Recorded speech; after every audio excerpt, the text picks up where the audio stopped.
Good evening. Tonight, we revisit one of the most controversial and high stakes exchanges in recent political history. In an era where global tensions are at an all time high, the question of nuclear capability remains the ultimate red line. A specific moment has resurfaced where Donald Trump was pressed by an interviewer on a question that most politicians avoid at all costs: would he ever use nuclear weapons against Iran?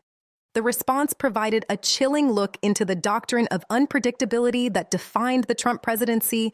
During a high-profile sit-down, the interviewer challenged the former president on his maximum pressure campaign against Tehran. The question was direct: is the nuclear option on the table? If Iran crosses the threshold, Donald Trump's response was not a simple yes or no. Instead, he leaned into a policy of strategic ambiguity. Trump stated that he doesn't want to use such power, calling it dehumanizing and the ultimate catastrophe, but he pointedly refused to take it off the table. He famously argued that if you tell the enemy what you won't do, you lose your leverage, according to the transcripts of his various discussions on the matter. Trump's rhetoric followed a specific pattern. He would often say, "I'm the last person who wants to use the nuclear gift.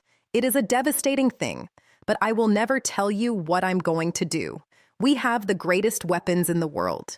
We have rebuilt our military, and we are in a position that no one else is in." Critics at the time called this nuclear brinkmanship, suggesting that even mentioning the possibility lowered the global threshold for nuclear war. Supporters, however, argued that this was the only language a regime like Tehran understood: the language of total strength. The impact of these statements was felt immediately across the Middle East. By refusing to rule out nuclear force, Trump was practicing what historians call the madman theory, making opponents believe he was volatile enough to actually pull the trigger. This stance was a sharp departure from his predecessors, who generally maintained a policy of negative security assurance, promising not to use nuclear weapons against non-nuclear states in most scenarios.